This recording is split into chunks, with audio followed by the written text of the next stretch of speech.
سبق اس بات کی طرف آپ کو لے جا رہا ہے کہ اس کے جسم میں تری کا غلبہ ٹوٹ رہا ہے، تری کم ہو رہی ہے، اور ہوا جو ہے، خشکی جو ہے، کیونکہ ہوا کا عنصر خشک ہے، وہ بڑھ رہا ہے۔ بس یہ معنی ہے، اس کے علاوہ اور کوئی معنی اکٹھا کرنا بالکل مقصد اور مقصود نہیں ہے۔ جی نہیں، سرد دا لفظ اگر کما گے تو پھر ایک اور دروازہ کھل جائے گا۔ اسی ہاں، کیونکہ دل بلغم جو ہے سودا کے اندر تبدیل ہو رہا ہے نا جی، تو پھر سودا کا مزاج تو خشک ہے، تو ہم کیوں گھبرائیں یہ بات کرنے سے، الجھن سے بچیں۔ ہم کہیں کہ تری کے اوپر خشکی غالب آ رہی ہے اور ابھی مکمل نہیں آئی، آہستہ آہستہ خشکی بڑھ رہی ہے اور تری کم ہو رہی ہے۔ اللہ اللہ خیر صلی اللہ۔ آگ اور پانی اکٹھے نہیں ہو سکتے، لیکن نبض جو ہے دوسری نبضوں پہ کوئی اعتراض نہیں ہوتا کہ یہ آپ نے خود ہی صاحبی کہہ دی کہ یہاں آگ بھی ہے اور پانی بھی۔ وہاں اعتراض نہیں ہے، یہاں اعتراض صرف اپنی سوجھ بوجھ سے ہے۔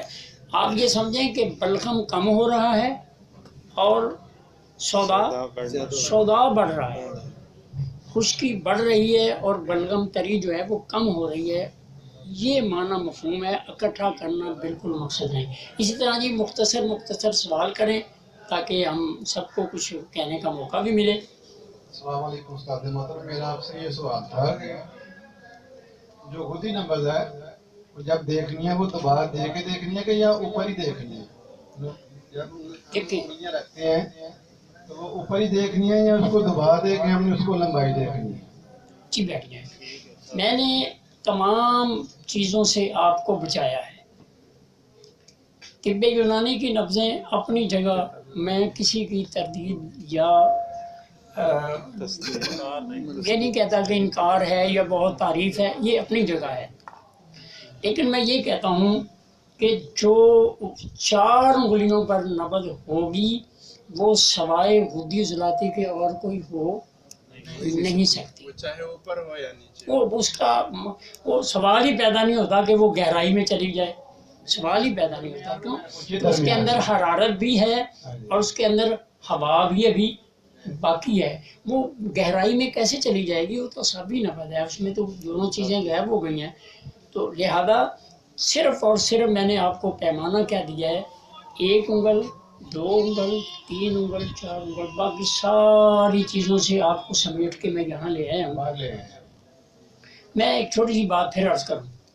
ایک کتاب میں لکھا ہوا ہے، سوئی سنائی بات نہیں، حضرت صابر توسن محمد ملتانی رحمۃ اللہ علیہ نے منڈی بہاؤالدین میں کیمپ لگایا اور انہوں نے ایک دن میں 1500 مریضوں کو چیک کیا، 1500 کتابوں میں لکھا ہوا ہے، شاید کسی سمانیات۔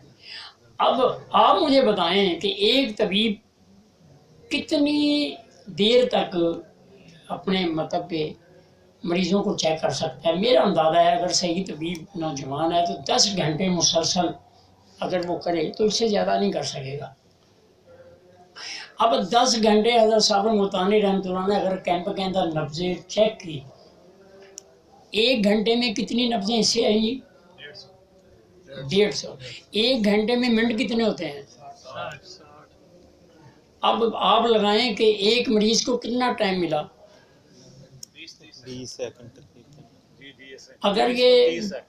اگر کسی کو شک ہے تو وہ میرے پاس بیٹھ جائے، میں ان کا ایک ادنا سا خادم ہوں، ادنا سا طب کا خادم ہوں۔ میں آپ کو چلو اگر زیادہ نہیں تو 1 منٹ سے پہلے میں آپ کو اس کے مکمل نبض کے جو اندر کے حالات ہیں وہ بتا دوں گا۔ آپ ہی بتا سکتے ہیں، یہ دلائل ہے۔ یعنی آپ نے لمبی گہرائی میں یہ جیت الوزن ہے، یہ خارج الوزن ہے، یہ ممتلی ہے، یہ نملی ہے، یہ بڑے لمبے اب باتیں جو ہیں یہ وہ اب سیکھنے کا اب ٹائم نہیں ہے، اب جدت نئی انقلابی بات جی، آپ اس سے فائدہ اٹھائیں بھائی۔ کسی وقت تار گھر ہوتے تھے، اب تو بھائی گھر گھر بیل جیب میں لیے پھرتے ہیں، وہ وقت گزر گیا۔ تو اسی طرح اب طب کے لیے بھی یہ نیا سبق جو آپ کے سامنے آ رہا ہے جی، میرا اور کوئی دعویٰ نہیں، میں صرف یہ کہتا ہوں کہ میں نے